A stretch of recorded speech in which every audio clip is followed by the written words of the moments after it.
What is up guys, it's your boy Solheim here, back with another World of Warcraft video for the War Within, and today I want to talk about a really good shuffle that you can do for gold in the War Within.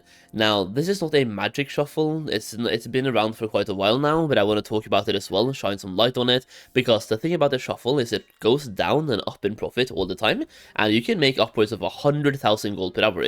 Even yesterday, we had someone in chat try this, and make 100k per hour yesterday. Now, I'm making this video on Saturday, it should be coming up on YouTube on Sunday, so on Friday, this was 100k per hour, which was over one week, I was about to say 1 month, but over 1 week into the expansion. So now as well, you can sit still, you can do a really easy shuffle and make a bunch of gold. So hopefully this video helps you out, and if it doesn't, I will be having a lot more gold making videos and gold farming videos that can help you out as well. But this is one of those shuffles you want to try and really pay attention to, then give it a try, and if it isn't profitable, give it a try again in about a day, and try to use some calculators to see if it is profitable for you before doing so, and if it is, well, good. If it isn't, then leave it alone for a few days and try it out again.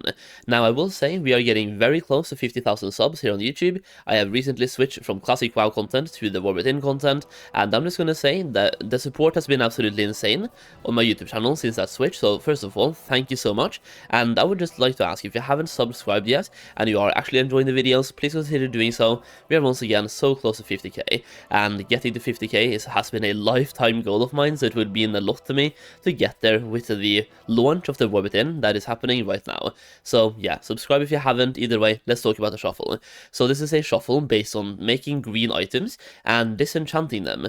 This can be done in different ways, but the main item that we are looking at today and what has been the most profitable has been making blacksmith hammers. So for this, we have a little bit of a setup to do when it comes to making these hammers and talking about that, but what you are doing is making blacksmith hammers and disenchanting them. That is basically everything you have to know about the shuffle on a baseline, but you really have to know a little bit more than that to make it actually profitable. You can't just start a blacksmith right now and do only craft hammers with no skill, no tools, no nothing, and also just start enchanting right now with no skill, no nothing, and expect to make a profit. You have to put the knowledge points in the right way, and you want to have certain tools to make this work for you. Now, as you can see, when disenchanting here on this screen, Castle is getting about half of them are Q2, well, more than half, but like 60% is Q2, 30% is Q1, and the other 10% is Q3, maybe slightly more than 10% as well. Now, when you get those quality, oh, this cat, man. When you get those quality 3 storm dusts, that is when the big gold comes in, because they are selling like hotcakes by people that have become master enchanters by now. Like, for example, I can guarantee quality 3 enchants, but I need quality 3 materials, so we need to buy about 75 quality 3 storm dust to make 1 enchant when it comes to the big boy enchants. So we need a bunch of quality 3 storm dust, which are provided by people doing flips like exactly this, and that is why they make gold. So usually you break even on Q2, or you might even break even on Q1s, make a slight profit on Q2, and make the actual profit on quality 3 procs, which is why you want to have your enchanting to the point of getting quality 3, otherwise this really isn't worth it for you. Now, let's talk about the setup to make this happen. As you can see, by the way, what you do here when you have gotten this done is you literally just loot a bunch of greens, press a button. You can have a macro for this or use TSM destroy, and yeah, you just press a macro or click one button and do that on repeat. Now, the big thing here is having a tool with resourcefulness on it and a resourcefulness enchant, as you can see we have right here. That way you will save reagents while crafting, making these hammers easier for yourself or cheaper for yourself to craft as well.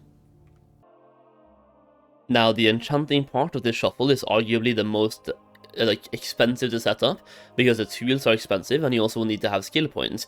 Now, for the knowledge points, you want to put 30 points right here into designated disenchanter in the middle. Then you want to go to the left branch for uncommons, so you can disenchant uncommons at a higher skill as well. So the middle tree is important, the left tree is important, and those two are the only ones you really care about. After that, you can go down the middle as well to expand into blue shuffles or to the right for purple shuffles, but for this shuffle you need 60 knowledge points and spend them in the middle tree and the left branch. Now, you can also see that we need to have 100 enchanting, or as close as possible. Going back to the start here, you can see 98 enchanting. Now that is the expensive part. Now you can also use your concentration on this enchanter, for example, to make a little bit of gold by making Q3 enchants, but that will be a little bit expensive for you, but you can do it by combining Q3 materials with Q2 materials and spend your concentration to make even more gold as well on even a disenchanting character. So you want to skill up enchanting as much as possible, as enchanting skill affects disenchanting, but nothing else. So like for the tool, for example, all you need to have is something like crafting speed, and that's it. There's no resourcefulness, no multicraft, no nothing. Crafting speed is more than good enough, and then all you need to do is spec in, get 60 knowledge points, and get as much skill as you can. Now, while you're skilling up enchanting, you can actually make a profit or get the gold back on the later skill levels by using Q2 materials and getting Q2 enchants. Most Q2 enchants right now break even or make a small loss. It depends on the enchant, and if you have resourcefulness, for example, while skilling up, you can save some materials while doing so, and yeah, you can make a small profit while skilling up, but it is expensive. You need to have some starting capital, or you need the materials to sell and then reinvest those gold into more materials. So to do a quick recap at the end here, you want to have a blacksmith with as much resourcefulness as possible. You want to have a tool with resourcefulness on it, a resourcefulness enchant on the tool as well, and you want to put as many spec points into resourcefulness as possible wherever you can. Anything that gives you resourcefulness is good, and also skill points to be able to get to Q5 hammers. Now the blacksmithing part here is super simple. You can set this up for only a few thousand gold, I would say. Like, I have so many blacksmiths. I have 2 gear crafters. I don't know why, but I have 2.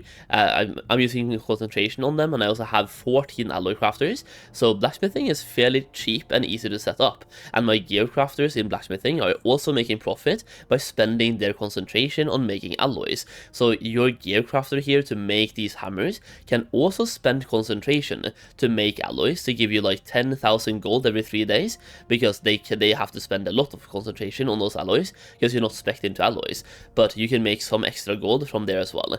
Now for the flip, super easy to set up, just skill into skill points and also resourcefulness. For the enchanting part, it is similarly easy but more expensive, so you need 60 knowledge points, that's it, spec'd into 2 things, designated disenchanter and the uncommon utilitarian, and then you need to have as many skill points as possible. So enchanting is equally easy, it is just a little bit more expensive to set up. Now once you have this done, you can start absolutely printing gold, and like I said, the profitability here goes up and down. It was over 200k per hour a few days ago, went down to 40k per hour, and when we tried this yesterday, it was back to 100k. So the fluctuation here in only a few days went from 200k to 40k back to 100k. So it's a flip or a shuffle you want to know about, you want to try it out, and if it's good for you right now, that's great, and if it's bad, leave it alone for a few days and come back to it at a different time. Now, at the end here, I should also say that people who have my War Within Goldmaking Guide also got this video in early access. That being said, it was uploaded on Saturday, and it should be public on Sunday, so it's a 1-day early access video. But either way, if you want to have early access in future videos like this, then check out that Goldmaking Guide through the link down below, where you first of all get access to a guide that is over 100 pages long and also covers how to make gold in the War Within. It shows you different builds for different professions that I recommend based on my beta testing and live gameplay testing, so you know what to spec and what to go for. And then it also talks about gold farms, solo gold farms, and group gold farms as well. So you can check out the guide itself, which also gives you access to a Goldmaking community Discord, where we talk more about goldmaking, give further advice, and that's also where I share those videos in both early access, and we have exclusive videos as well. So you're getting early access to content, and you're getting more content by having this guide. Now, getting the guide is also a great way to support me as a content creator, so once again, you are directly allowing me to spend more time developing methods of which to make gold, and test them out, and then share them with you guys. So it's a mutually beneficial relationship where I get the more financial stability to spend more time playing the game and exploring methods to make gold and make them public. So yeah, hopefully I'm able to help you make gold in some way, shape or form. That's basically why I'm here. And if you enjoyed the videos, leave a like, leave a comment down below, and also subscribe if you haven't. It really means a lot to me. So that's it. Thank you so much for watching. I really do appreciate it. I am live on Twitch. If you haven't come by, then if you haven't come by yet, come by today and say hello. Either way, peace out. Bye bye. Bye bye. Bye bye. Bye bye.